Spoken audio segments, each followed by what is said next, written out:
안녕하세요. 2021년 국가공무원 7급 회계학 기출문제 풀이 시작하도록 할게요. 본격적으로 풀이에 들어가기 전에 전반적인 시험 출제 경향에 대해서 간략하게 좀 말씀드리면요. 이 강의를 들으시는 분들은 대부분 시험을 보고 나오신 분들은 아닐 거예요. 제 경험상 시험을 보고 나서 그 본인이 봤던 시험 문제에 대해서 막 꼼꼼하게 풀이를 하고 하는 경우는 극히 드물어요. 없다고 하진 않았어요. 극히 드물어요. 대부분은 이제 채점을 하고 합격과 불합격 여부가 이제 결정이 되면 다음 단계를 위해서 준비를 하지 이걸 봤던 시험에 대해 가지고 오답 노트 만들고 그런 경우는 뭐 없죠. 당연히 없어야 되고요.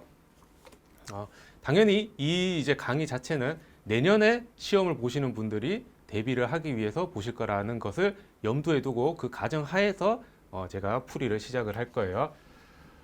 그러면 2021년도 7급 회계학 시험은 어떤 식으로 출제가 되었느냐? 조금 말하기 좀 힘들어요. 왜? 생각보다 지엽적인 주제들에 대한 문제들이 많이 나왔어요.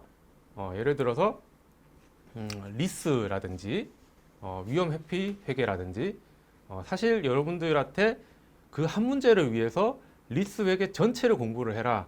위험 회피 회계에 대해서 전체를 공부를 해라 라고 얘기하기는 너무 가혹하죠. 왜냐? 단순히 리스를 놓고 보더라도 아주 얕은 수준의 정도만 알고 들어간다라고 했을 때 바로 다음 단계의 문제가 나오면요.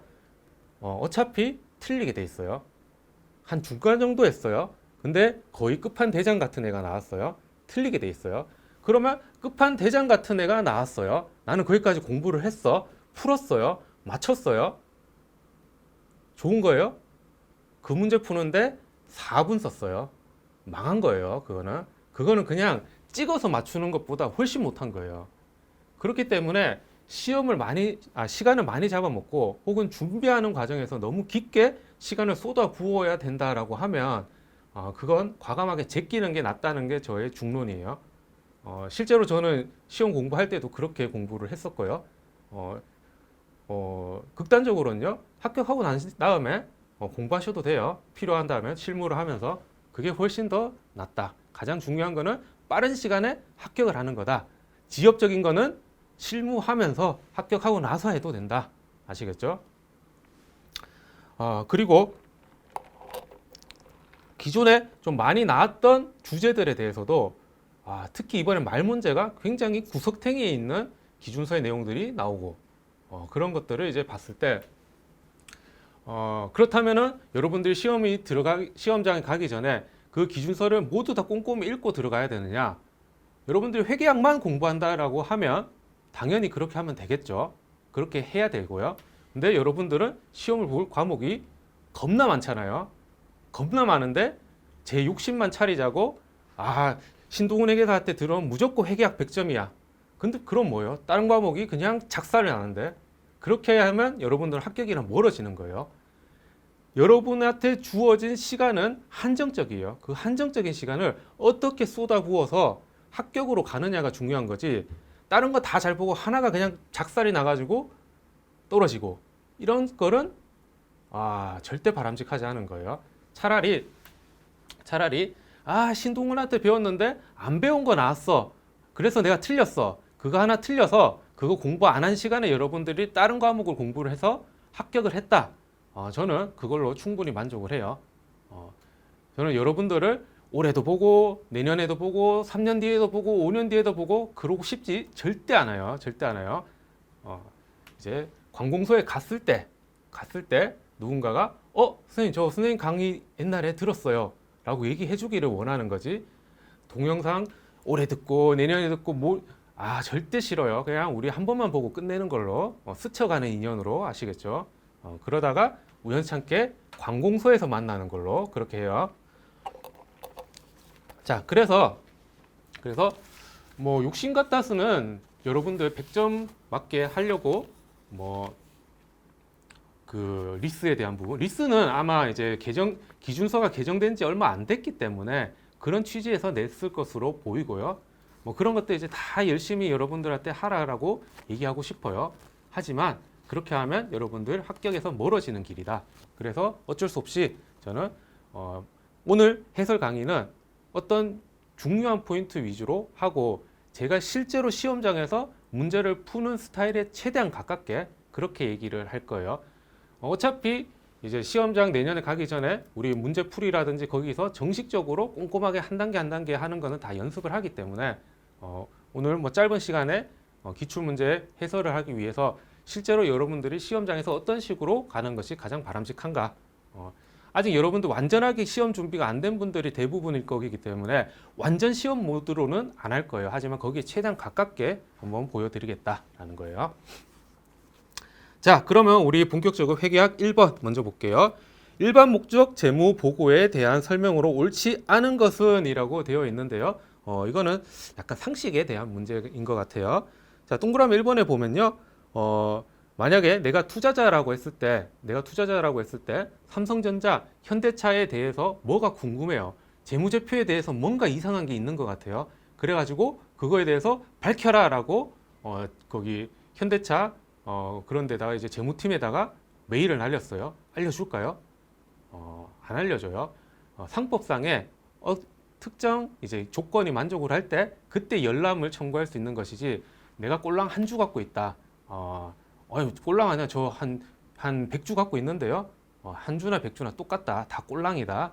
그 정도 가지고 요구할 수는 없다라는 거예요. 그래서 1번 틀린 말이고요. 1번 요구할 수 없다 했으니까 맞는 말이죠. 이래요. 시험장이라고 생각하고 하니까 이렇게 실수를 하죠. 그러니까 여기 옳지 않은 것은 아는 것에 동그라미 치고 이런 이제 기초적인 거는 당연히 다 하겠죠. 나 그래도 나이가 몇 살인지 초등학생도 아니고 그런 거 없어요. 틀리면 초등학생보다 못한 거 이렇게 해가지고라도 맞추면은 장땡. 아시겠죠? 자, 2번 일반 목적 재무 보고서는 현재 및 잠재적 투자자, 대여자와 그 밖에 채권자가 필요로 하는 모든 정보를 제공한다. 모든 정보를 제공을 할 수는 현실적으로 불가능하고요. 그렇게 할 수도 없고요. 법에서 모든 정보를 제공하라라고 규정하고 있지도 않아요. 그래서 2번이 틀린 말이 되겠네요. 동그라미 3번, 동그라미 4번을 읽어보시면 다 맞는 말이라는 거 아시게 될 거예요. 자, 문제 2번이고요. 주식회사 한국은 X1년도 1월 1일부터 적격 자산인 공장 건물을 신축하기 시작했으며 거기서 동그라미 쳐야 될 거 1월 1일이죠. 1월 1일.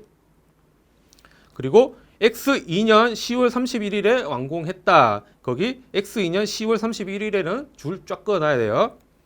공사대금 지출 및 신축공사 관련된 차입금의 자료는 다음과 같다. 표 밑에 주식회사 한국이 X1년 공장 건물 신축과 관련하여 자본화한 차입 원가는 이라고 해서 X1년도 거기다가도 동그라미를 쳐놔야 되는 거죠.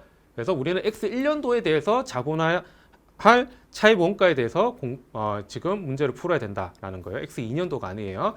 자, 그러면 X1년도 이제 자세한 내용을 보면 공사대금 지출액이라고 해서 지출일 차입일이라고 해서 X1년 1월 1일에 동그라미, 그리고 특정 목적 차입금의 X1년 1월 1일 동그라미, 일반 목적 차입금의 X1년 1월 1일 동그라미. 자, 여기서 알 수 있는 거 모두 다 시작이 X1년 1월 1일이다라는 거예요. 그리고 우리는 X1년도에 대해서 물어보고 있어요. 그러면은 자, 우리 시험할 때 그 수업 시간에 자, 적수 계산하라고 했어. 좋아.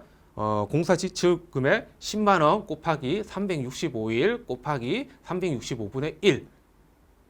이러면 된다, 안 된다? 안 된다는 거예요. 그거는 연습 때 충분히 했잖아요. 연습 때 충분히. 만약에 여기서 날짜가 다르다. 그러면은 날짜가 다르면은 그렇게 해야 되는 거예요. 근데 날짜가 같다라고 하는 것은 요거는 그래 365분의 1 하면서 시간 쓸 놈은 쓰고 아닌 놈은 이거에서 시간 줄여가지고 뒤에 조금 시간이 걸리는 계산 문제 맞춰라.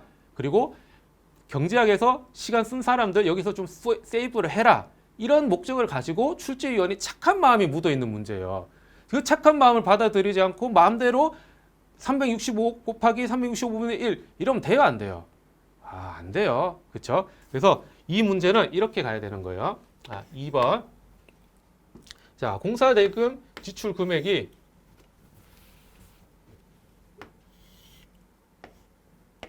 얼마냐 봤더니 10만 원이에요. 10만 원.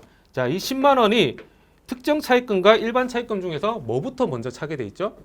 특정 차입금부터 먼저 차게 돼 있죠. 그래서 특정 차입금이 얼마인지를 봤더니 8만 원만큼 차더라. 8만 원만큼 차더라. 그리고 일반 차입금은 어떻게 돼요? 20만 원이기 때문에 여기서 이렇게 만큼 돼 있다라는 거죠. 그래서 우리에게 필요한 거는 여기까지예요. 여기까지. 그래서 특정 차입금 같은 경우에는 자, 특정 차입금은 8만 원이 되고요. 일반 차입금은 2만 원이 된다. 그래서 특정 차입금에 대한 거는 이자율이 5%가 되고요. 그리고 일반 차입금에 대한 것은 10%가 되죠.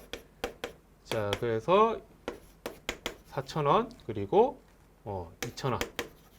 정답 6,000원이 바로 우리 자본화한 차입 원가가 되겠다라고 해서 정답 2번 이렇게 바로 빨리 찾아내야 되는 거예요. 그리고 여기에서 이미 일반 차입금 자체에서 여기 넘어가 버렸죠. 그렇기 때문에 한도에 대한 부분 걱정할 필요가 있다 없다?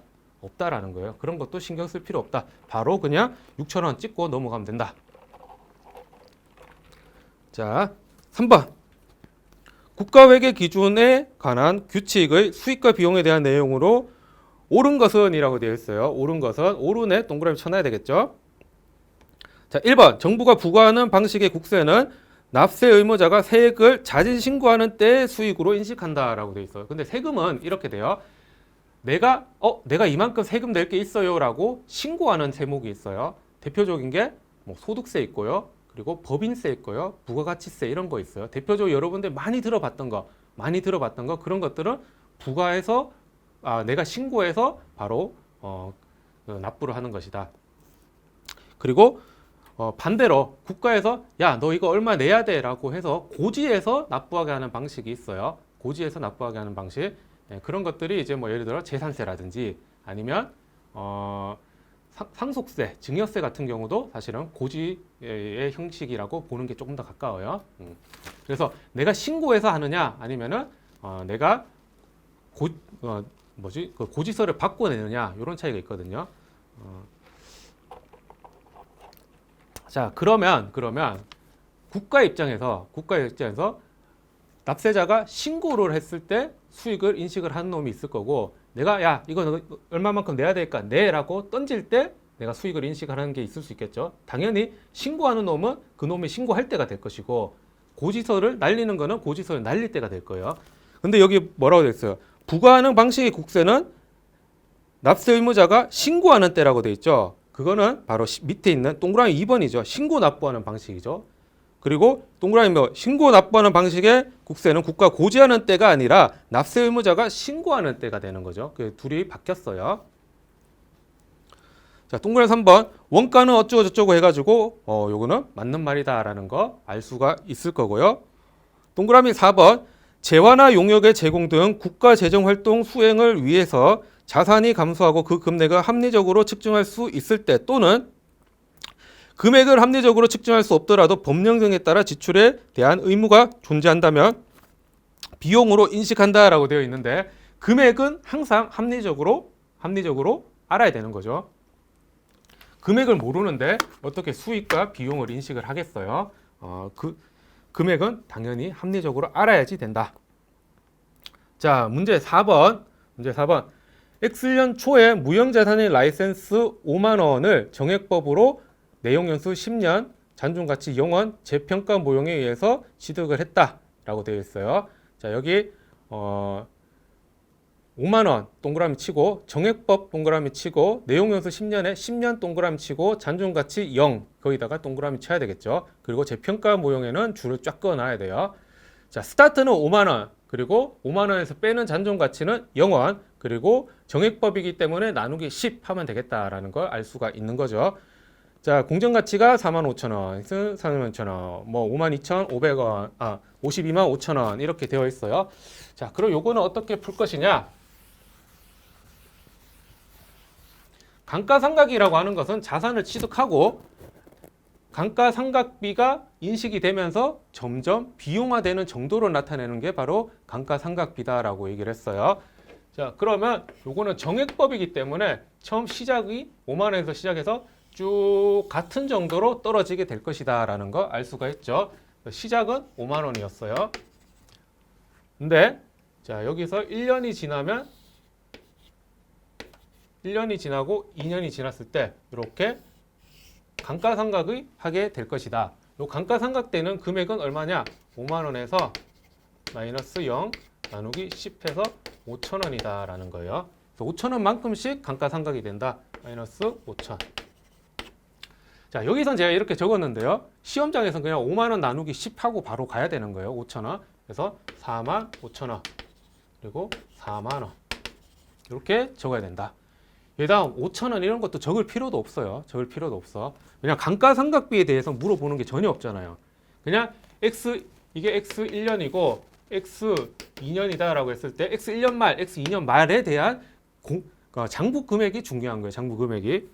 자, 그렇게 했을 때 X 1년 말 라이센스의 공정 가치는 바로 45,000원. 여기에요. 뭐 인식할 게 없죠. 똑같으니까. X 2년도는 어때요?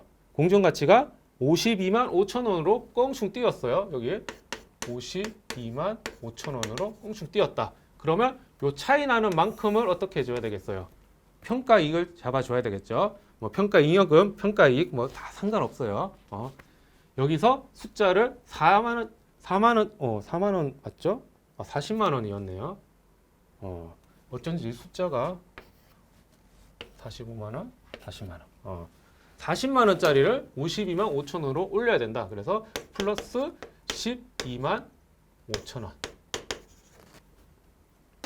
그러면 감가상각비도 당연히 5만 원씩이 되겠네요. 중요한 건 아니지만 0 하나 더 붙이고 가는 걸로. 자, 그래서 어떻게 해야 된다? 인식할 재평가 이익은 12만 5천 원이다.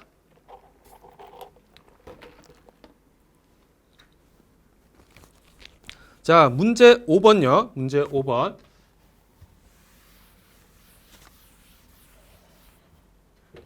자, 문제 5번 같은 경우는 어렵다고 보기는 힘들어요. 어렵다고 보기는 힘든데 시간을 많이 잡아먹는 문제예요. 시간을 많이 잡아먹는 문제.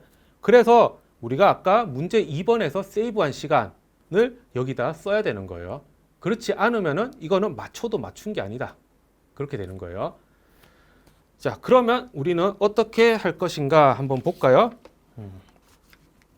자, 5번 볼게요. 주식회사 한국은 X1년 기초 및 기말 재고 자산에 관련된 자료이다. 직접 재료 있고 제공품 있고 제공품은 재료를 가지고 제품을 만드는 중간 단계라고 봐야 되는 거죠. 그리고 제품이 있어요.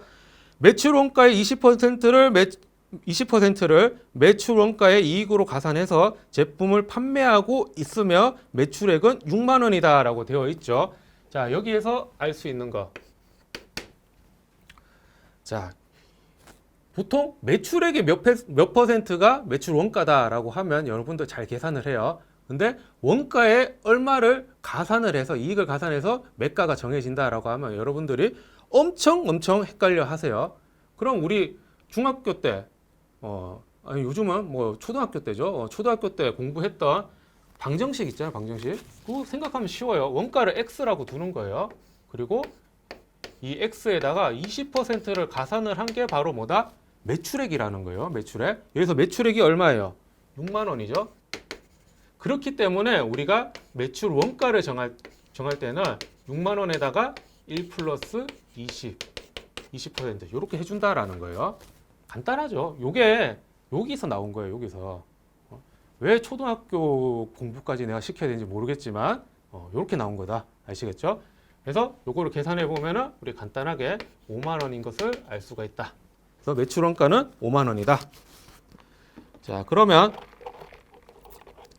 여기까지 정보로 뽑아낼 수 있는 거는 다 뽑아냈어요.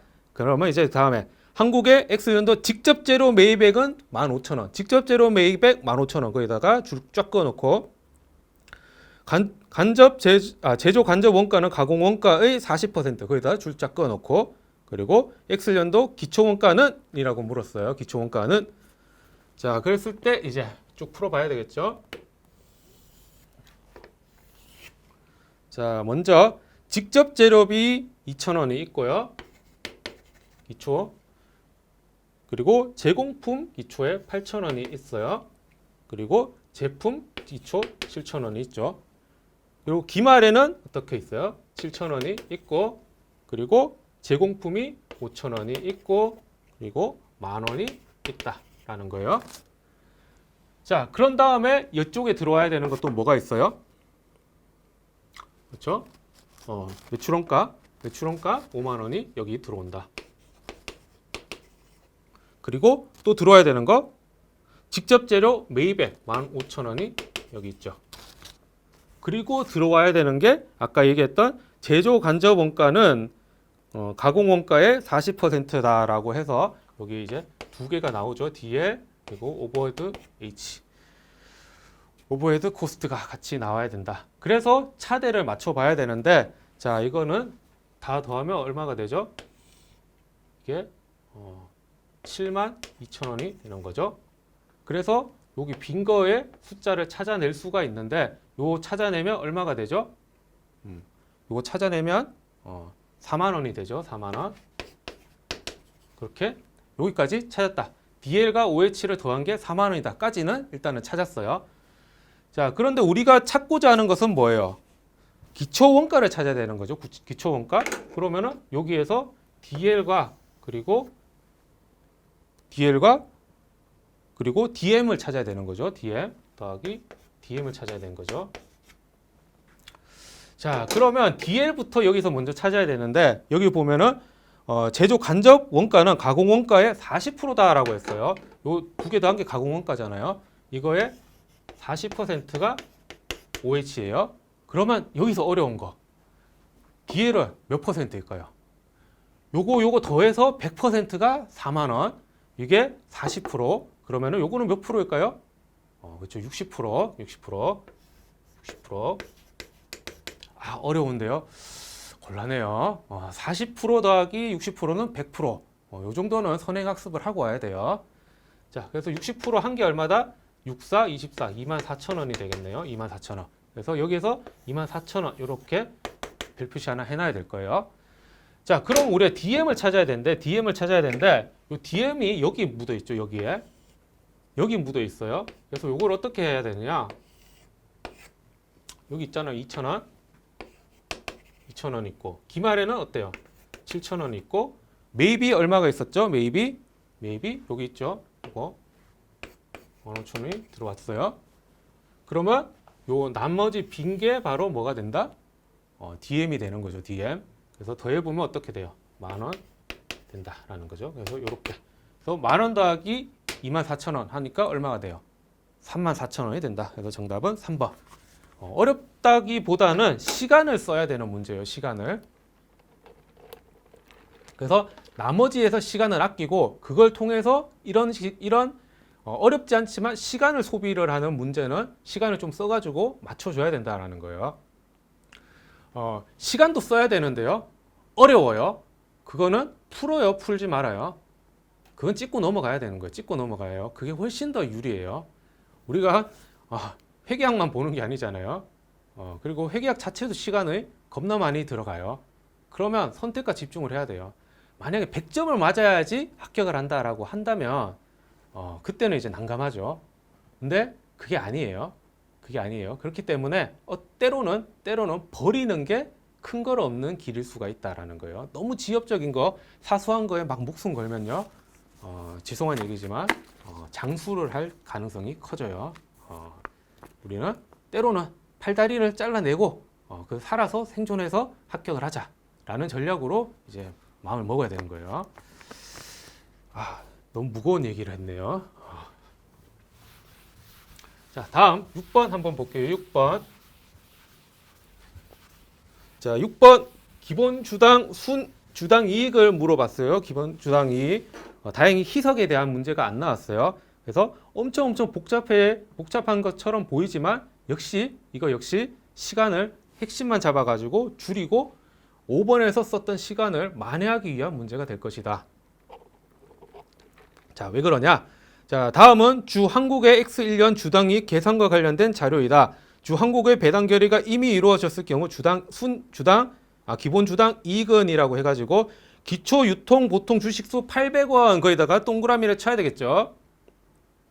그리고 기초 전환 우선주라고 해서 기초에 전환이 될 우선주가 500주가 있는 거예요. 근데 우리는 이 정보는 희석에 대한 게 아니기 때문에 이 중에서 얼마만큼이 전환이 되었는지 그게 중요 핵심 포인트가 되는 거예요. 그래서 그 다음에 나오죠.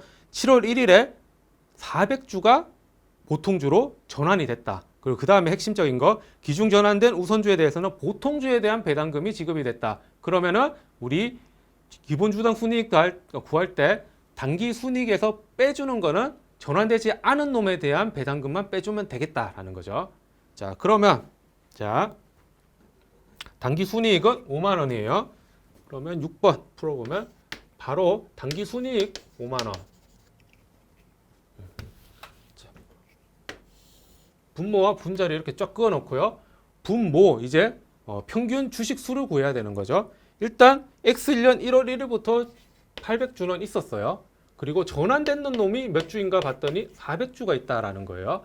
그래서 언제 전환이 됐냐? 7월 1일이니까 계산하기 편하게 해줬다라는 거 알 수 있죠. 그래서 절반 12분의 6에 대한 것이다 라는 거고요. 위에는 단기 순이익이 들어가게 되죠. 여기에서 우선주에 대한 배당금을 빼야 되는데 400주 전환이 됐으니까 남은 거는 100주가 남아 있어요. 곱하기 액면 금액은 1,000원이고요. 몇 프로 배당을 했어요? 우선주 10% 배당을 했죠. 자, 그래서 계산을 해봤더니 이게 전체 1,000주고요. 이게 4만 원이 되는 거죠. 그래서 주당 순이익은 바로 40원이 된다. 그래서 3번 동그라미 3번 정답 찍고 넘어가면 되겠죠. 자, 그리고 7번 볼게요. 7번.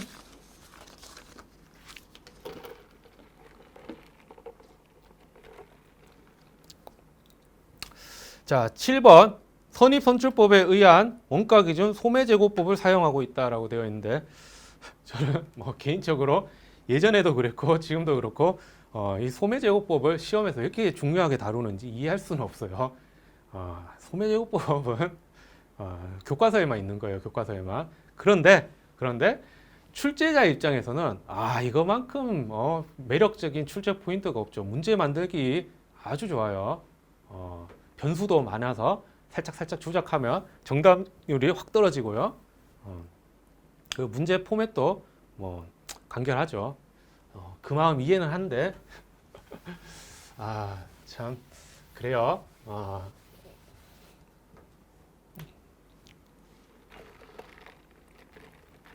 자, 그러면 실전에서는 보기 힘든 소매제고법 같이 한번 풀어보도록 하죠. 자, 7번이고요. 자, 7번. 소매제고법은 결국에 원가 사이드랑 매출 사이드의 그 균형을 맞춰준다는 그런 의미로 보시면 돼요. 자, 내가 요만큼 사왔는 걸 가지고 대충 이윤을 비슷하게 붙여가지고 이렇게 팔지 않겠니? 그러니까 이쪽의 비율을 알면 이쪽 비율도 알 수 있고 이쪽의 비율을 알면 이쪽의 비율도 알 수 있는 거 아닐까라는 그런 방식에서 착안한 게 바로 소매제고법이다. 자, 그러니까 회사에서는 당연히 안 쓰겠죠. 정확성이 너무 떨어지잖아요. 자, 여기 원가 사이드 부분 먼저 볼게요. 원가 사이드 부분. 그리고 여기 매가 사이드 부분이 있네요. 원가 사이드 기초에 얼마 있어요? 기초 2,000원 있죠. 그리고 매입을 얼마 했어요? 매입을 16,000원만큼 했다. 그리고 원가에 대한 부분은 없고요. 기말 사이즈가 1,600원 이렇게 돼 있죠. 1,600원. 그러면 1,600원이 있으면은 자, 이쪽 매가 부분을 볼게요. 매가 기초가 4,000원이 있죠. 그리고 매입을 얼마 했어요? 매입을 18,000원 했죠. 자, 그 다음에 여러분들 좀 헷갈릴 수 있는 거 매출이 여기 들어간다. 매출이 얼마다? 2만 원이다. 자, 아까 뭐라고 했죠? 원가 사이드를 똑같이 적용시킨 게 매가 사이드다. 여기에 매출 원가가 들어오는 거, 매출 원가에 대응되는 건 뭐다? 매출이죠, 매출이 그래서 여기 들어오는 것이다. 자, 그리고 그 다음에 순인상액. 요거는 더해줘야 되는 거죠. 그리고 순인하액은 빼줘야 되는 거예요. 그래서 기억은 모르고요. 마이너스 1,000원이다. 이렇게 왼쪽 편이 완성이 되었고요. 자, 오른쪽 편 매출은 2만 원 적었고, 그리고 종업원 할인 이게 니은이죠. 그리고 기말은 나와 있지 않은데, 이러면 어떡하지? 여기에 더 이상 알 수 있는 게 없네? 라고 하면서 좌절을 하면 안 되죠. 왜냐? 우리가 여기 보면은 단기 매입 원가율이 80%다라고 되어 있어요. 그러면은 아까 얘기했죠? 요거에 80%를 곱한 게 요거다라고 하면 요거는 뭐가 돼요? 요거를 80%로 나누면 된다라는 거죠. 나누면 된다. 그러면은 기말은 얼마가 된다? 기말은 2,000원이 되겠죠. 2,000원. 그렇게 해서 요거를 첫 번째로 찾아냈다라는 거죠. 자, 그리고 이 80%라고 하는 걸로 우리가 이제 정답을 찾아내야 되는데요. 자, 80%라고 하는 거는 요거를 의미하죠.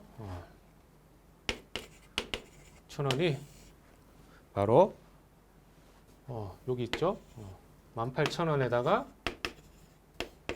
기억을 더하고 그리고 1,000원을 뺀 거가 바로 80%다라는 거예요. 그래서 이거는 단순한 방정식이니까 계산을 해보면 기억이 얼마가 나오나요? 기억이 3,000원이다라고 나온다라는 거예요. 그래서 이게 3,000원이다라고 나오면 이거는 다 더하면 얼마가 돼요? 이쪽 사이드가 좀 더 밑으로 할 걸 그랬네. 24,000원이 나오게 되죠. 그러면 이쪽도 당연히 차대가 맞아야 되니까 24,000원이 되겠죠. 그래서 종업원 할인은 얼마가 된다? 바로 2,000원이 된다. 이렇게 되는 거예요. 자, 그래서 정답은 4번이죠. 3,000원, 2,000원. 그래서 이쪽 사이드에 들어가는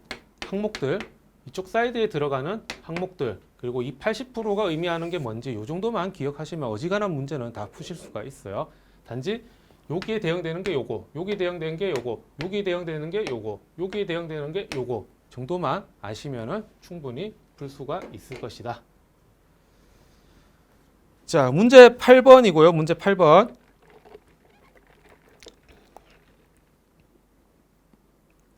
충당부채, 우발부채, 우발자산에 대한 설명으로 옳지 않은 것은 동그라미 쳐야 되겠죠.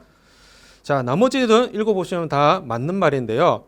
4번 보면 구조조정 충당부채로 인식할 수 있는 지출은 구조조정에서 발생하는 직접비용과 간접비용을 포함하되 구조조정 때문에 반드시 생기는 지출이며 기업의 계속적인 활동과 관련이 있는 지출이어야 한다라고 되어 있는데, 구조조정을 하는데 계속적인 활동과 관련이 있는 거는 당연히 포함이 되면 안 되겠죠.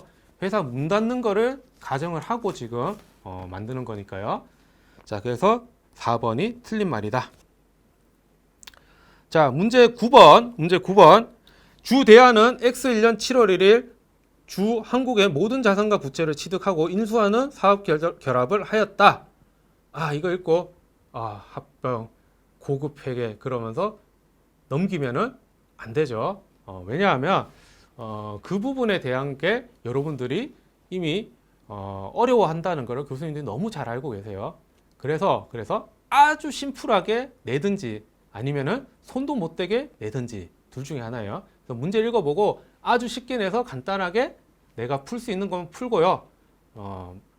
복잡해요. 모르겠어요. 문제를 끝까지 읽었는데도 모르겠어. 그러면 시험장 가기 전에 생각했던 나의 행운의 숫자 찍고 넘어가면 되는 거예요.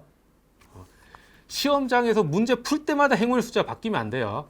시험장 갈 때 이미 나의 행운의 숫자는 1번이야, 2번이야, 3번이야, 4번이야 정해놓고 가야 되는 거예요. 거기에서 나의 행운의 숫자는 이번에는 뭘까? 연필 굴리고 막 이런 거에 쓸 시간이 없다. 차라리 그거 아껴가지고 확실히 맞출 수 있는 문제 실수 없이 확실하게 맞추는 쪽으로 가야 된다. 아시겠죠? 자, 그래서 사업 결합과 관련된 자료가 다음과 같을 때 X1년 7월 1일 대안이 인식해야 될 영업권은 이라고 되어 있어요. 영업권은 한마디로 요게 시장가가 얼만데, 시장가 얼만데 내가 요 놈을 가지고 와서 내가 시너지 효과를 내서 더 큰 수익을 볼 수 있을 것 같아 라고 하면 당연히 요 놈에 대해 가지고 더 웃돈을 주고라도 가지고 오는 거죠. 그 웃돈을 주는 게 바로 뭐다? 영업권이다 라는 거예요. 영업권. 뭐 예를 들어서 경매 같은 데 가보면요. 경매 같은 데 가보면 감정평가 금액이 100이라고 나와 있어요. 근데 막 사람들이 달라붙어 가지고 150에 낙찰이 돼요. 그건 뭐예요? 50만 원만큼 내가 감정평가 금액보다 더 줘도 이걸 내가 갖고 와가지고 잘 개발을 하면은 150 이상의 이익이 나겠다라고 생각을 해서 150만 원 이상의 가치를 가지게 되겠다라고 생각해서 150에 갖고 오는 거잖아요. 근데 그냥 제3자의 객관적인 시각으로 봤을 때 이거는 100원이에요. 그럼 그 차이 50원만큼이 뭐다? 영업권이다라는 거예요. 영업권. 아시겠죠? 자, 그럼 여기에서 보면 자, 사업 결합 시점에 식별할 수 있는 주 한국의 순자산 장부 금액은 100만 원이고 이건 필요 없죠. 순자산 공정가액이 120만 원이다. 120만 원의 동그라미. 이거의 페어밸류는 120이라는 거예요. 이건 120만 원짜리예요. 근데 이 120만 원짜리를 얼마를 주고 사왔느냐? 보죠. 다음 동그라미 있죠. 대안의 사업 결합의 대가로 주 한국의 주주들에게 대한 주식의 보통주 100주, 액면금액 필요 없고 주당 공정가치가 중요한 거죠. 페어밸류 대 페어밸류. 자, 그래서 봤더니 100주 14,000원짜리 100주를 가지고 사왔다. 한마디로 140만 원만큼을 줬다라는 거예요. 제 3자가 봤을 때 이건 120만 원짜리인데 나는 140만 원을 주고 사왔다. 그러면 20만 원만큼이 바로 뭐다? 영업권이다라는 거죠. 그 영업권. 그래서 정답은 3번. 이렇게 하고 시험장이면 바로 넘어가야 돼요. 시험장이면 바로 넘어가야 돼요. 왜냐? 그 다음에 보면 사업 결합과 관련하여 보통주 발행과 직접적으로 관련된 비용 만원. 요거는 주발초에서 고려를 해야 되는 거고요. 그리고 기타 수수료 만원. 이거는 우리 합병과 관련되는 거가 직접적으로 뭐 간접적으로 그런 거 다 떠나가지고 이건 그냥 비용 처리가 되는 거예요. 비용 처리가 되는 거. 그래서 우리 문제 9번에서는 동그라미 3번은 여러분들을 시간 쓰고 헷갈리게 만드는 거고 동그라미 첫 번째, 동그라미 두 번째를 놓고 20 찾아내서 바로 넘어가야지 여러분들은 출제자가 파놓은 함정에 빠지지 않는 것이다 라는 거예요. 자, 그러고 봤더니 문제 10번이 역시 또 시간이 꽤나 잡아먹히는 문제가 됐죠.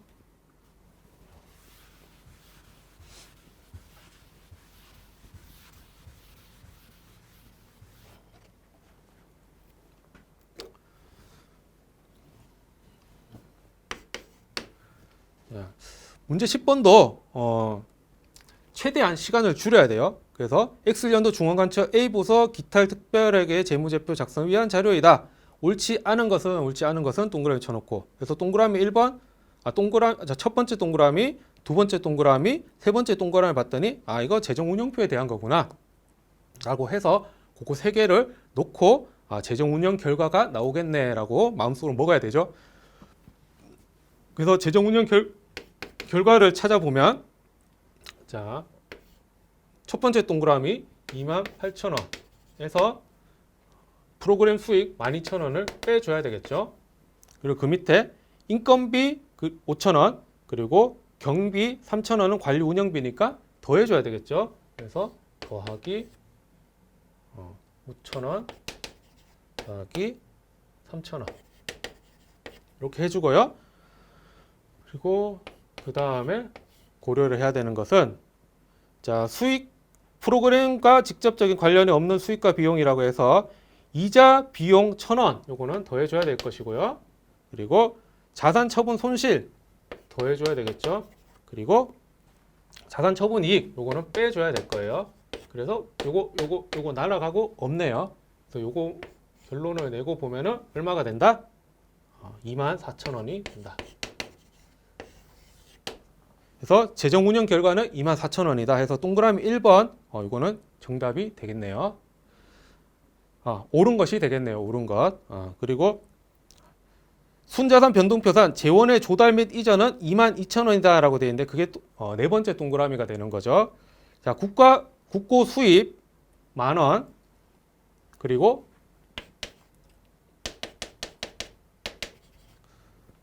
부담금 수익 5,000원 그리고 채무 면제이익 10,000원 더한 거에다가 국고 이전 지출, 이거는 이제 지출과 관련된 내용이니까 빼주면 이게 얼마가 된다? 22,000원이 된다. 그래서 어떻게 된다? 그래서 동그라미 2번 재원의 조달 및 이전은 22,000원이다 라고 해가지고 요거 역시 맞죠. 그리고 순자산 변동표상 기말 적립금 및 잉여금은 7,000원이다 라고 되어 있는데요. 자, 그건 동그라미, 마지막 동그라미, 5번째 동그라미 보면 되겠죠. 적립금 및 잉여금 시작은 기초는 얼마예요? 10,000원이죠. 거기다가 요 24,000원을 빼주고 단기는 22,000원이 늘어나는 거 더해주면 얼마나 되죠? 7,000원이 아니라 8,000원이 되죠. 그래서 정답은 동그라미 3번이 되겠다. 이건 7,000원이 아니라 8,000원이다. 그리고 기말 순자산은 어떻게 돼요? 기말 순자산. 기초 순자산은 20,000원이죠. 거기다가 요거 변동되는 거를 보면 마이너스 2,000원. 그러면 18,000원. 18,000원이 정답. 요거는 이렇게 빨리 찾아내고 가든지 아니면 찍든지 둘 중에 하나. 보통 럭키 넘버는 3번이죠. 대부분 찍어서 많이들 맞췄겠네요. 자, 문제 11번이고요. 퇴직급여 제도, 확정급여 제도를 채택하고 있다라고 해가지고 쭉 나와 있는데요. 자, 이거는 간단하게 기말 시점에 순확정급여 부채를 찾아라라고 되어 있어요. 순확정급여 부채. 그러면 자, 기초가 있을 것이고요. 증가하는 부분이 있을 것이고 감소하는 부분이 있을 것이고 기말이 있을 것이다 라는 거죠. 자, 그래서 우리 부채 사이드가 있고요. 그리고 자산 사이드가 있다. 자, 그래서 자, 기초에 보면은 확정 급여 부채 장부 금액은 15,000원이다 라고 되어 있어요. 그리고 사회 적립 자산의 공정 가치는 12,000원이다 라고 되어 있죠. 자, 그리고 그 다음에 확정 급여 채무 재측정 손실 2,500원. 손실은 왼쪽 편에 가죠. 그러면 부채는 늘어나죠. 그러니까 여기 증가에 2,500원이 들어가게 되는 거예요. 그리고 사회적립자산 재측정 이익은 이익이니까 자산이 늘어나는 거죠. 그래서 600원 이렇게 되는 거죠. 그리고 이제 네모 박스 안에 다른 자료들이 있는데 순확정급여 부채 계산 시 적용되는 할인율은 10%다라고 해서 이거는 이자 수익, 이자 비용에 고려가 되겠죠. 단기 근무 원가는 4,000원이다. 단기 근무 원가라는 거는 1년 동안 근무를 해가지고 그만큼 퇴직금을 줘야 되는 금액이 생겼다라는 그런 의미가 되는 거죠. 그래서 부채가 늘어나는 거니까 4,000원. 그리고 종업원에게 3,000원의 현금이 사회적립자산에서 지급이 되었다라고 되어 있어요. 자, 지급이 되었으면은 우리 여기서도 줄어들고 실제로 여기서 돈이 나갔기 때문에 여기서도 줄어들게 되는 거죠. 그리고 사회적립자산에 5,000원을 현금으로 출연하였다라고 해서 현금을 주면서 이게 늘어나게 되는 거죠. 한마디로 예금을 예치시켰다 그런 개념을 보시면 되는 거예요. 자, 그리고 여기에서 이제 추가적으로 고려를 해야 되는 것이 우리 이자 수익과 이자 비용에 대한 요거. 근데 뭐 이게 이런 사건들이 다 기말에 일어나는 사건이기 때문에 요거에 대해서 10% 1,500원, 요거에 대해서 10% 1,200원 이렇게만 고려를 해주면 될 것이다. 그래서 우리가 계산을 해보면 기말 시점에 금액은 더하고 빼고 해주면은 요게 20,000원이 되고요. 그리고 요거는 15,800원이 된다. 그래서 우리 여기서는 순확정급여 부채라고 했어요. 그러면 여기에서 요 사회적립자산 요거를 뺀 금액이 되는 거죠. 요거를 뺀 금액 나머지가 바로 정답이 되는데 이게 얼마냐? 4,200원이 된다. 라고 해서 정답은 4,200원. 1번이 되겠네요.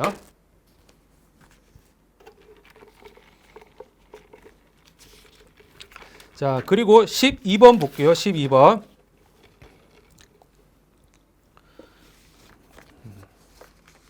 주한국은 X1년에 기계장치를 400만 원에 정액법 동그라미, 내용연수 5년 동그라미, 잔존가치 0원 동그라미, 원가 모형의 줄에 취득했다.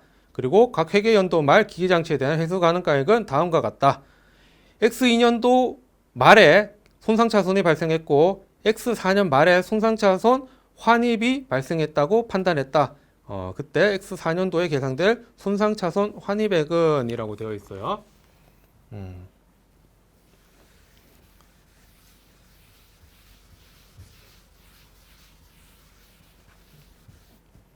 다행히 X4년도 말까지만 가면 될 것 같아요.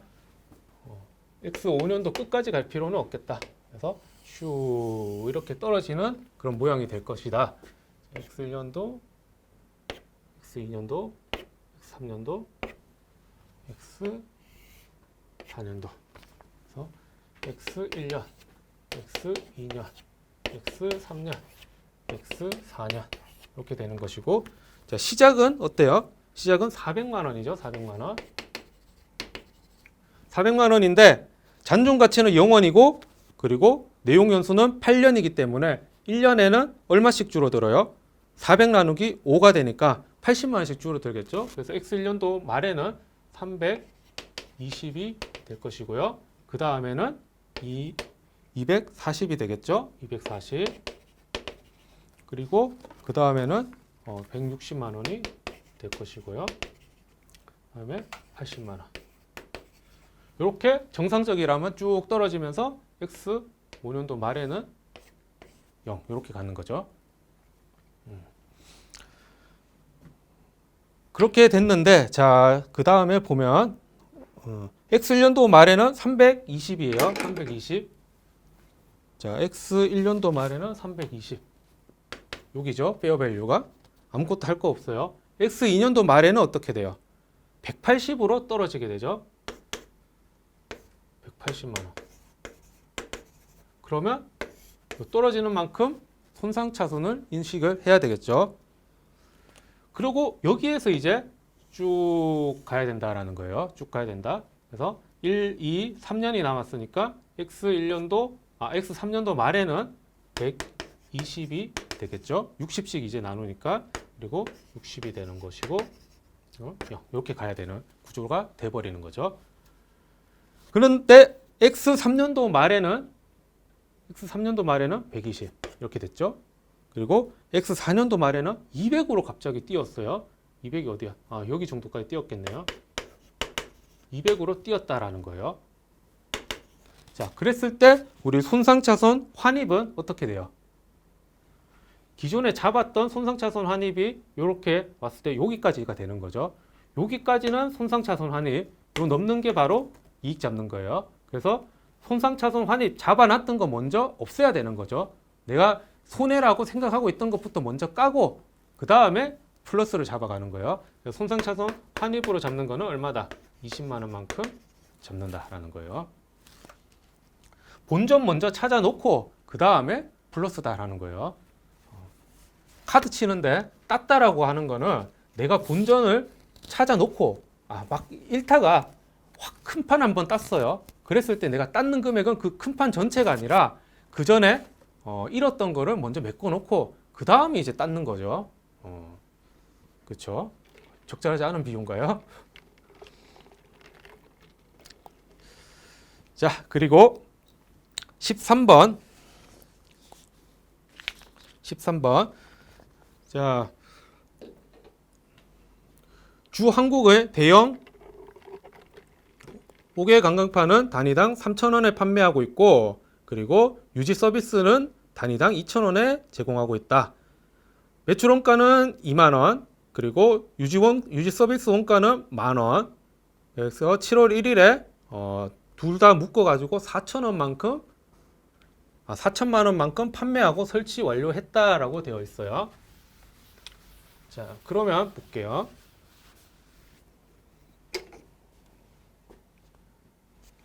판매 더하기 유지 서비스를 서비스죠. 서비스가 아니라 서비스를 묶어가지고 4천만 원만큼 팔았다라는 거예요. 판매는 어떻게 돼요? 3천만 원이고 유지 서비스는 2천만 원이라는 거예요. 합이 5천만 원인데 묶었으니까 조금 싸게 팔았다라고 볼 수 있겠네요. 자, 그러면 이 중에서 판매와 관련되는 거는 뭐예요? 당연히 60%가 되는 거죠. 60%. 5천만 원 분의 3천만 원 60%. 그러면은 60%니까 2,400만 원만큼이 되겠네요. 그리고 유지 서비스는 40%고 당연히 1,600원이 되겠죠. 그랬을 때 요 놈은 어떻게 돼요? 요 놈은 매출로 잡는 것이고 요 놈은 일단은 내가 향후에 어떤 의무가 생길 수가 있으니까 매출로는 잡지 않고 기간이 경과했는 거에 대해서 부채를 잡아놨다가 기간이 경과함에 따라서 부채를 없애면서 수익을 잡게 되는 거예요. 자, 그러면은 이게 바로 7월 1일에 있었던 일이다라는 거죠. 그러면 12월 31일에는 어떻게 되겠어요? 그때는 이게 1년짜리니까 이제 6개월이 지났죠. 그래서 절반 1,600만 원 중에 12분의 6에 해당되는 금액이 800만 원만큼은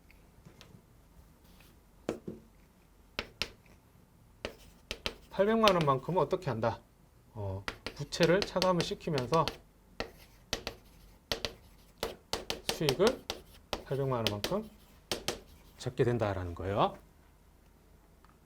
자, 그래서 수익을 잡을 수 있는 거는 800, 2,400 이렇게 X1년도에 잡게 되겠죠. 자, 그럼 우리 보기 한번 볼까요? X1년 7월 1일에 인식한 매출액은 2,400만 원이다. 맞죠? 그리고 X1년도 매출액은 3,200만 원이다. 요거 더하기 요거 하면 3,200이 되죠. 자, X1년도 매출 총이익은 700만 원이다 라고 되어 있는데 한번 볼게요. 자, 요거 두 개 더하면은 어땠어요? 3,200만 원이었죠. 여기에 요 판매에 대한 매출 원가는 얼마예요? 판매에 대한 매출 원가. 판매에 대한 매출 원가는 단위당 2,000원, 2천만 원이다 라고 했죠. 그리고 요거 유지 보수에 대한 거는 만 원이죠. 1,000만 원이죠. 1,000만 원. 1,000만 원. 이러면 될까 안 될까요? 안 되죠. 이것도 역시 곱하기 12분의 6을 해줘야 된다. 그렇게 해서 계산을 해봤더니 700 되죠. 700이 됐다. 그럼 X2년도는 어떻게 돼요? X2년도는 남아있는 800만 원만큼이 매출로 잡히게 되겠죠. 그리고 요거 남아있는 500만 원이 매출 원가로 잡히게 될 거예요. 그러면 300만 원이 될 것이다. 근데 여기는 600만 원이라고 되어 있으니까 정답은 4번이 정답.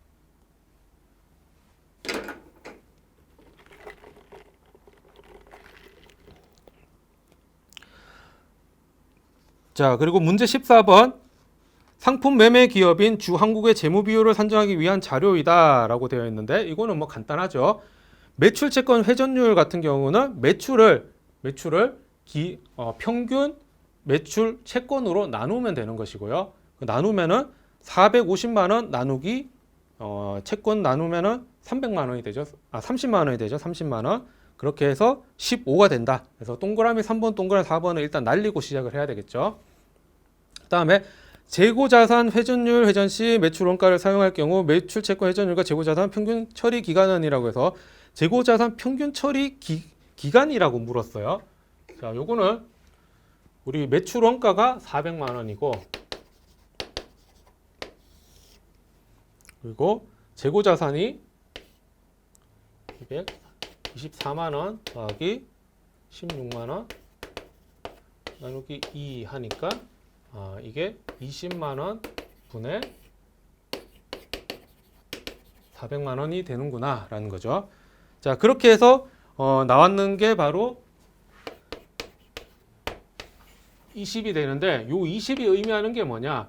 361을 가정을 했을 때 우리가 찾고자 하는 요 놈이 되는 거죠. 요 놈. 이게 바로 재고자산 평균 처리 기간이다. 재고자산 회전율이라는 게 이렇게 결정이 되는 거다. 그래서 요거 자리 두 개를 딱 바꿔주면 되겠죠. 그러면 360분의 20이 되니까 정답은 18이 될 것이다.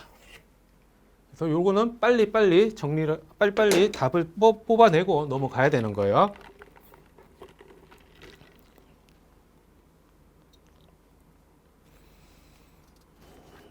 자, 15번이고요. 15번.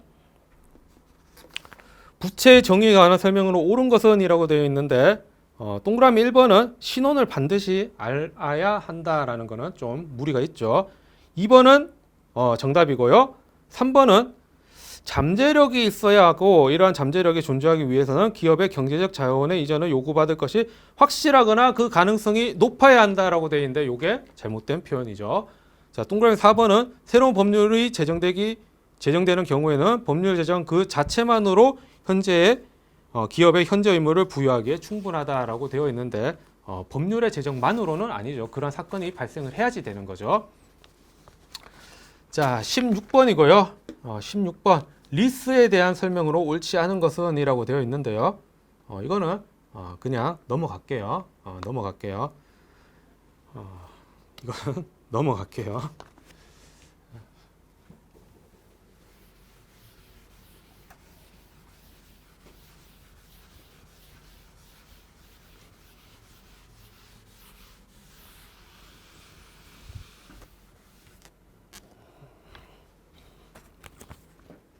자, 17번이고요. X 1년 4월 1일에 건물을 임대하고 3년분 임대료 36만 원을 현금으로 수취했다라고 되어 있어요. 세율은 X 1년도 30, X 2년도 25, X 3년도는 20%라고 되어 있죠. 자, 이게 뭐냐 하면 여러분들 회계학 공부하고 나면 세법 공부하잖아요. 세법에서 기간 기속의 차이가 생기거나 아니면 뭐 그렇게 했을 때 유보라는 거 기억나죠? 유보. 플러스 유보, 마이너스 유보 해가지고 플러스 유보는 세법상의 자산이 우리 기업회계 기준의 자산보다 클 때 플러스 유보, 작을 때는 마이너스 유보. 처음 듣는 얘기인가요? 아무튼 그런 거 있는 거 기억하실 거예요. 자, 그거가 만약에 유보라는 것은 반대로 나중에 사라지게 되어 있어요. 그러면 사라질 때 지금 플러스는 미래에는 마이너스가 되겠죠. 그럼 마이너스가 된다는 거는 세금을 적게 내도 되게 만들어주는 효과가 되는 거예요. 그래서 요거 같은 경우에 X 1년, X 2년, X 3년, X 4년 이렇게 있는데 자, 우리 기업회계 기준에서는 임대료를 현금으로 수취했다라고 되어 있고 세법상의 임대료 귀속 시기는 현금주의 기준이다라고 되어 있어요. 그래서 텍스에서는 이 36만 원을 전부 다 X 1년도의 수익으로 계산을 하라라고 되어 있어요. 그런데 우리 기업회계 기준에서는 기간 기속에 대한 걸 따져야 되는 거죠. 그래서 36만 원을 4월 1일부터 12월 31일까지 요거는 1년치 그리고 이거는 1월 1일부터 3월 31일 이렇게 3개월치가 여기다가 각각 쪼개서 인식을 하라라는 거예요. 자, 그러면 이거 9개월치니까 어떻게 되겠어요? 36만 원을 36개월이니까 한 달에 얼마씩이에요? 만 원씩이죠, 만 원씩. 그러니까 9만 원. 이게 12만 원. 12만 원. 이게 3만 원. 이렇게 되어 있어요. 자, 그러면 세법에서는 36만 원만큼 수익을 잡아야 되는데 기업 회계 기준에서는 9만 원만큼밖에 안 잡았죠. 그러면 나머지 차이나는 얼마예요? 얼마죠? 27만 원인가요? 27만 원은 이때 플러스로 잡아라라고 되어 있어요. 그리고 이때는 네가 12만 원만큼 잡았니? 근데 아니야, 세법에서는 아니야, 마이너스 12만 원만큼 해. 그리고 마이너스 12만 원만큼 해. 그리고 마이너스 3만 원만큼 해. 라고 해가지고 토탈로 더해보면 0원이에요. 토탈로 더하면 0원이에요. 근데 단지 기간 귀속의 문제에서 세법과 그리고 우리 기업회계 기준이 다르게 보는 거가 바로 이런 이제 일시적 차이가 생기게 되는 거죠. 자, 그런데 문제는 뭐냐면 세율이 이때가 다 다르다는 게 문제죠. X1년도에는 30% 그리고 이때는 25%, 20%, 20% 이렇게 되는 거예요. 그래서 세금을 조금 내는 효과를 가지고 오는 금액은 똑같은데 우리 변수가 뭐예요? 금액 더하기 세율이죠, 세율. 그래서 이 곱해지는 세율의 차이 때문에 약간 이연법인세 자산으로 인식할 금액이 차이가 생기게 된다. 그래서 요거 계산했더니 얼마인가요? 25%니까 3만 원. 20%니까 24,000원. 요거 20%니까 6,000원. 그래서 다 더했더니 6만 원. 만큼 세금을 줄여주는 효과를 가지고 올 것이다. 라고 해서 6만 원만큼 이연법인세 자산을 잡아야 된다.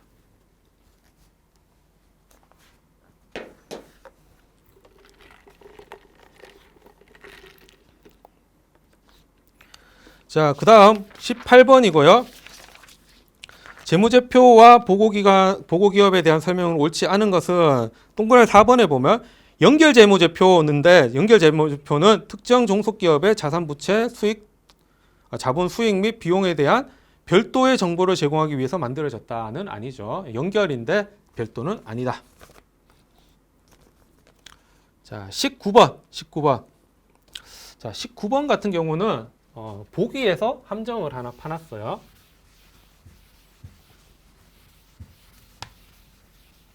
무슨 말이냐?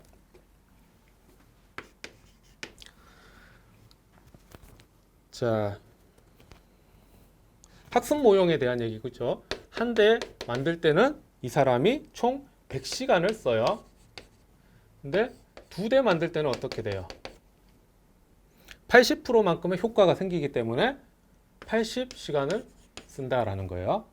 그리고 4대로 가게 되면 또다시 80%가 돼서 64시간을 쓴다라는 거죠. 그래서 한 대 만들었을 때랑 추가로 3대를 만들었을 때 당연히 투입되는 시간이 줄어들기 때문에 숙련이 되잖아요.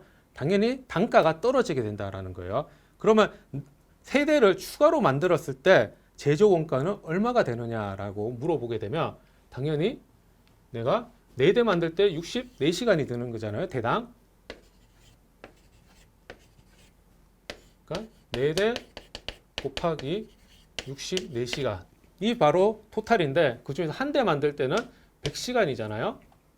100시간을 빼주고 그 다음에 여기 직접 노무 원가 1,000원과 그리고 제조 간접 원가 500원을 더한 게 바로 코스트가 될 것이다.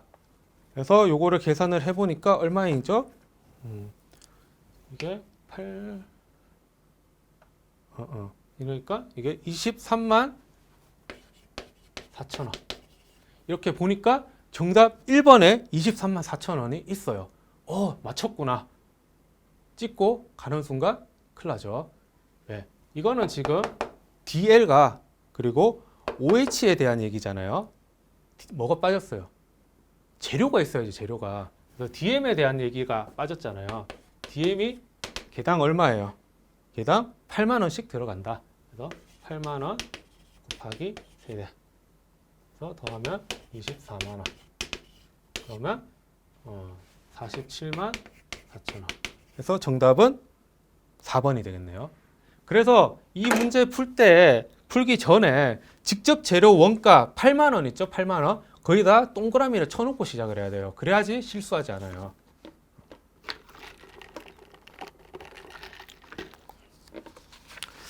자, 빠른 속도로 마무리해 보도록 할게요. 시간이 많이 흘렀죠. 자, 좀만 힘낼게요. 자, 문제 20번. 주대하는 X년 1월 1일 한국의 지분 30%를 3만 600원에 취득하며 유의적인 영향력을 행사하게 됐다. 순자산가액은 10만 원이고 공정가치가 다른 부분은 이렇게 돼 있다라고 돼 있는데 자, 당기 순이익이 얼마예요? 당기 순이익은 2,200원이에요. 2,200원. 그런데 삼각 자산이 장부가액은 9,000원인데 공정 가치는 10,000원이죠. 그러면은 10,000원을 이 차이가 나는 1,000원에 대해서 감가상각을 5년 동안 해야 되는 거죠. 요걸 안 했네요. 그러니까 반영을 시켜주고, 그리고 재고자산 3,000원인데 공정가치 4,000원이니까 요 1,000원만큼을 또 반영시켜줘야 되겠죠. 매출 원가로 가게 되니까. 그러면 이거를 나누면 200이고 1,200이니까 1,000원이 되겠네요. 요거의 30%만큼이 내 것이니까 지분법으로 따지면은 300원만큼의 지분법 이익을 얻게 되겠다. 그래서 정답은 2번. 네, 다음 21번이죠. 21번. 주식회사 한국은 X1년 초 기계장치 만원. 자, 정액법 동그라미, 내용연수 4년의 동그라미, 잔중가치 2,000원의 동그라미. 그렇게 하고 원가 모형 적용에 줄 쫙 그어놓고요. 기계장치 관련 자료가 다음과 같을 때 옳은 것은, 이런 유사한 형태의 문제가 굉장히 많이 나왔는데 내년에는 덜 나오겠죠.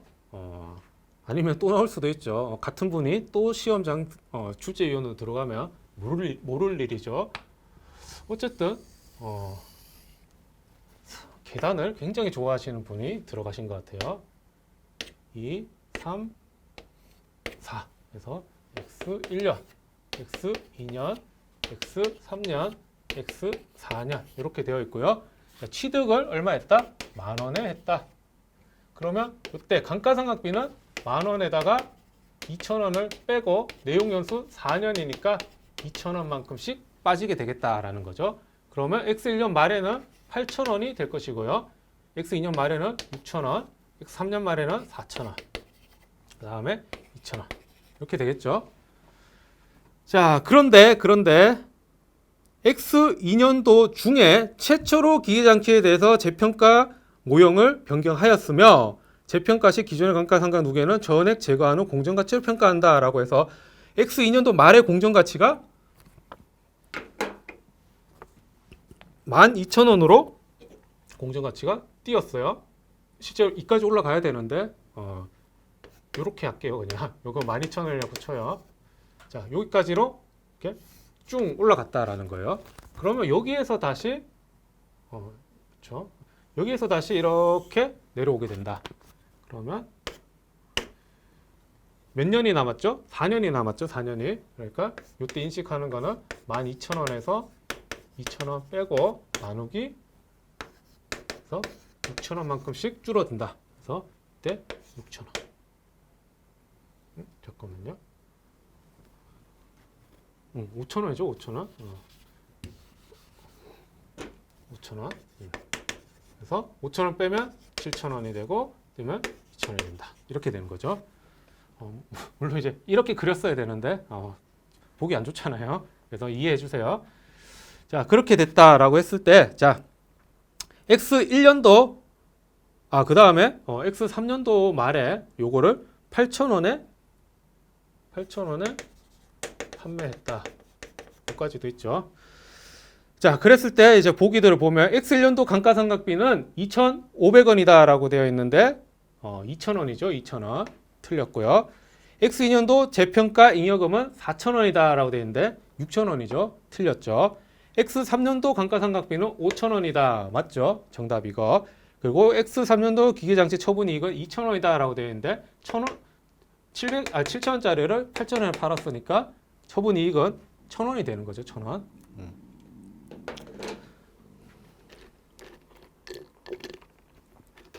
자, 22번도요. 그냥 한번 읽어보시고 이런 게 맞구나, 이런 게 틀리구나 라는 거 그냥 감만 잡으시고요. 나중에 내년도에 글쎄요. 시험 직전에 과연 위험회피 회계 공부를 해야 될지 말아야 될지 하려면 시간이 너무 많이 들어가고요. 그렇죠. 차라리 버리는 카드가 맞지 않을까라고 저는 개인적으로는 생각을 해요. 자, 23번요. 재무제표 표시에 대한 설명으로 옳지 않은 것은 이라고 되어 있는데요. 자, 동그라미 2번 볼게요. 재무제표의 표시 통화를 1,000단위나 100만 단위로 표시할 때 중립성이 제고될 수 있으며 이러한 표시는 금액 단위를 공시하고 중요한 정보가 누락되지 않는 경우에 허용될 수 있다라고 되어 있는데요. 자, 이게 무슨 말이냐면요. 그 삼성전자 있죠. 삼성전자 매출이 조 단위예요. 그런데 그 조를 동그라미 다 붙여가지고 표시하면요, 눈알이 빠지겠죠. 삼성전자한테 있어가지고요, 1억 원은 중요해요, 중요하지 않아요? 1억 정도는 중요하지 않아요. 그럴 경우에 과감하게 100만 단위, 뭐 1000만 원 단위 이렇게 숫자를 조정을 해가지고 보여줘도 정보 이용자에게 여전히 유용성을 가지게 해준다라는 거예요. 오히려 숫자를 빽빽하게 그대로 적어라라고 하는 게 가혹행위죠. 가혹행위. 눈알 빠져요. 자, 그래가지고 이랬을 때 중립성이 제고될 수 있다는 게 아니라요, 이해 가능성이 제고될 수 있다라고 봐야 되는 거예요. 이해 가능성. 근데 꼴랑 자산 100억짜리가 0을 과감하게 날렸어요. 그러면 안 되겠죠. 그 걔들은 정확하게 신랄하게 보여줘야 되는 거예요. 자, 문제 24번이고요. 24번.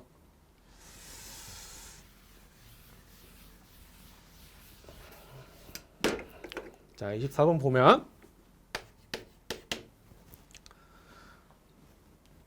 자, 이제 이런 개념으로 접근을 하시면 돼요. 내가 장사를 하는데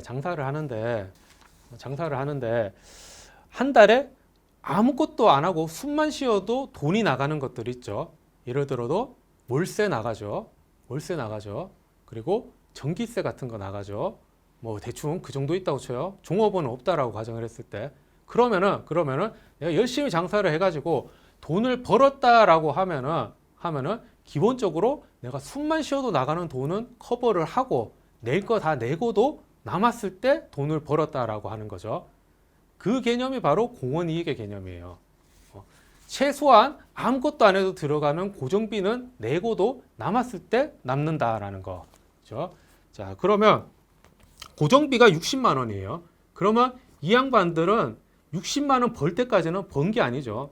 그냥 무조건 숨만 쉬어도 나가는 거 벌어서 내는 거냐, 내 주머니에서 내는 거냐, 그 차이인 거예요. 그래서 60만 원은 무조건 벌어놓고 놔야지 그 다음에 뭔가 했을 때 남는 게 된다라는 거예요. 남는 게 된다.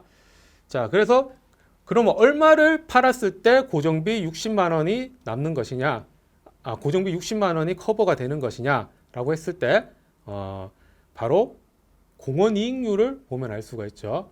자, 무슨 말이냐면 150만 원을 팔았을 때 얼마만큼을 150만 원을 팔았을 때 내가 고정비를 회수를 할 수 있다라는 거예요. 그러면 이 X는 뭐예요? 이렇게 되는 거죠. 즉 40%가 된다는 거예요. 공원이익률이라고 하는 거는 40%가 된다. 자, 그러면은 여기에서 다음에 나오는 게 안전 한계율이 그 다음에 안전 한계율이 40%라고 했어요. 40%. 그 말은 뭐예요? 그 말은 안전 한계율이라고 하는 것은 판매를 세일이니까 S라고 할게요. 세일을 150만 원만큼 했을 때 이게 바로 40%가 된다라는 거예요. 그래서 이거를 풀어보면 매출액은 250만 원이 되는 거예요. 그래서 세 번째. 그러면은 안전 한계율이 40%가 나왔을 때 매출은 250이 되는 거죠. 이때 영업이익은 어떻게 돼요? 250에다가 여기 아까 계산했던 공원이익률 있죠? 40%를 곱하고 여기다가 고정비 60만 원을 뺀 게 되겠죠. 그러면 정답은 40만 원이 되겠다. 그래서 정답은 3번이죠. 3번. 자, 그리고 25번이죠. 25번 마지막이에요. X1년도와 X2년도 수정전 시산표의 일부이다. 자, 계상할 매출 총이익과 직접법에 따른 영업활동으로 인한 현금 증가매근이라고 되어 있는데 이 문제 쉽지는 않아요. 쉽지는 않아. 제가 생각할 때는요. 경제학을 풀고 회계학 이 정도까지 달려왔을 때 25번을 여유 있게 풀 수 있다라고 할 분들이 그렇게 많지는 않을 것 같아요. 그리고 현금 흐름표 자체를 또 깊게 공부를 못 하시는 분들이 대부분이잖아요. 그랬을 때 그러면은 어떻게 할 것이냐? 여기에서 매출 총이익과 영업 활동으로 인한 현금 증감액이 있는데 그래도 매출 총이익은 구하실 수가 있을 것이다. 그럼 매출 총이익을 구해 놓으면 결국에 30만 원과 40만 원 중에 하나로 나누게 되는데 30만 원이 됐든 40만 원이 됐든 정해 놓고요. 그러니까 나머지 보기 두 개를 날리고 그 중에서 찍으셔야 되는 거예요. 저라면 그렇게 할 거예요. 하지만 뭐 일단 우리는 해보죠.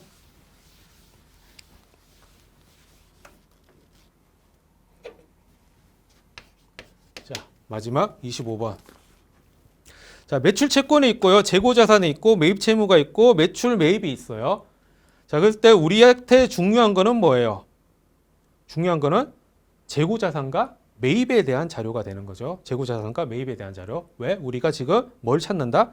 매출액은 나와 있으니까 매출 원가를 찾는 거잖아요. 그래서 재고에 대한 T 계정을 그려보면 재고가 기초에 얼마가 있어요? 기초 10만 원만큼 있어요. 매입을 얼마만큼 했죠? 50만 원만큼 밑에 했다고 돼 있죠. 50만 원만큼 매입을 했어요. 그리고 기말에는 얼마가 있죠? 20만 원만큼 있죠.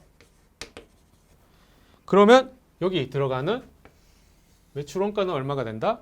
차대가 맞아야 되니까 40만 원만큼이 된다라는 거예요. 자, 그러면은 우리 매출이 얼마였죠?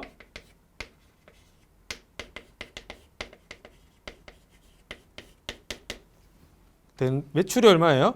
매출이 거기 나와 있잖아요. 표 밑에서 두 번째 칸에 있죠. 70만 원이죠. 70만 원. 매출 원가는 40만 원이죠. 그래서 매출 총이익이 30만 원이구나라는 거는 일단은 찾았어요. 그러면은 후보군은 1번과 2번 중에서 좁혀지게 되는 거죠. 좁혀지게 돼요. 자, 그랬을 때 1번, 2번 중에 찍으면 확률은 50%로 올라가는 거예요. 그러면 1번을 찍어야 됩니까? 2번을 찍어야 그거는 알아서 하셔야 되는 거죠. 그까지 제가 가이드를 해드릴 수는 없어요. 자, 그랬을 때 근데 만약에 이렇게까지 했는데도 여유가 있다, 시간이 있다라고 하면 이제 풀어봐야 되겠죠. 자, 영업활동으로 인한 현금 증감액이 있기 때문에 매출과 관련되는 사이드와 그리고 매입과 관련되는 사이드를 구분을 시켜서 표시를 해주면 돼요. 자, 보면 자, 매출 채권이 10만 원만큼 줄었죠. 매출 채권이 10만 원만큼 줄었어요. 그러니까 매출 채권 10만 원만큼 줄었다라고 표시를 해주면 되고요. 그리고 재고 자산은 아니고 매입 채무도 아니고 매출이죠. 매출이 70만 원만큼 생겼다. 했을 때 이 빈 곳이 바로 현금이 되겠죠. 현금. 캐시가 80만 원이 늘었다라는 거 알 수가 있죠. 자, 이번에 매입 사이드를 볼게요. 매입 사이드 보면 매입 채무가 20만 원에서 30만 원으로 늘었어요. 그래서 매입 채무가 늘었네. 얼마 늘었죠? 10만 원 늘었죠. 매입 채무 10만 원. 그리고 매출 아니고 매입 50만 원 했죠. 매입 50만 원. 그러면 나머지 빈 곳이 바로 현금이 되겠죠. 그래서 40만 원. 그래서 현금이 80만 원만큼 늘고 40만 원만큼 줄었다라고 하니까 실제로 늘었는 거는 40만 원만큼 늘었다라고 해서 영업활동으로 인한 거 40만 원만큼 증가해서 매출 총이익 30 그리고 현금 증가액 40만 원 증가라고 해서 정답 동그라미 1번이 되겠네요. 자, 보시면은 이렇게 해서 이제 우리 2021년도 7급 회계학 기출문제 풀이를 했는데요. 문제 난이도가 생각보다는 꽤나 높아요. 그리고 좀 다양한 주제에서 나오긴 했어요. 그러면 지금까지 시험에서 언급된 모든 챕터들을 여러분들은 시험장 가기 전에 공부를 할 것이냐? 그거는 약간 선택과 집중을 해야 된다. 그래서 특정 단어는 여러분들이 어차피 시간을 쏟아부어서 공부를 해도 틀릴 수밖에 없는 그런 이제 단원들이 있어요. 그런 단원들은 차라리 시간이라도 쓰지 말고 나오면은 찍고 맞추는 걸로 그렇게 이제 하시는 게 낫죠. 평소에 착한 일 많이 하시고 찍어서 맞추기를 바라자. 그게 훨씬 낫고요. 하지만 항상 나오는 챕터, 반드시 나오는 챕터 그 부분에 대한 거는 우리가 염두에 두고 열심히 잘 준비를 해야 될 것이다 라는 거예요. 그리고 회계학 자체가 이제 점점 중요성이 올라가다 보니까 회계학도 그렇고요, 세법도 그렇고요, 점점 난이도가 어느 정도 있는 쪽으로 출제가 될 가능성이 커요. 근데 이번 기출 문제는 난이도가 있다기보다 약간 지저분한 쪽에 가깝긴 한데 어쨌든 향후에는 이제 그럴 가능성이 크다. 왜냐하면 실무적으로요, 일선에서 학교 가신 분들에 대해서 회계학이나 세법적인 지식이 다소 좀 부족한 게 아니냐. 합격한 후에 트레이닝을 시키려니까 너무 힘들다라고 하는 의견들이 좀 많이 있어요. 그러다 보니까 이제 뽑는 단계에서 차차 좀 검증을 좀 빡세게 해서 걸러내자라고 하는 의견들이 있기 때문에 그거는 점점 트렌드상 어쩔 수가 없을 것이다. 하지만 뭐 회계사나 세무사 시험 정도까지의 난이도로 올라갈 거는 아니다. 그렇게 할 수도 없고요. 그래서 하지만 기존의 기출 문제만 대충 보고 가도 어느 정도 성적이 나오던 시절은 지나지 않았을까라는 생각은 해요. 그래서 기출 문제 보시고 너무 좌절하지도 마시고요. 그렇다고 너무 풀어지지도 마시고 그냥 자기 페이스에 맞춰가지고 열심히 내년 시험을 위해서 준비하시다 보면 반드시 좋은 결과가 있으실 거니까 절대 지치시지 마시고요. 끝까지 목표한 바를 차곡차곡 이루어 나가기를 기원을 하겠습니다. 네, 오늘 고생 많으셨고요. 다음 시간에 또 뵙도록 할게요. 네, 고생하셨습니다.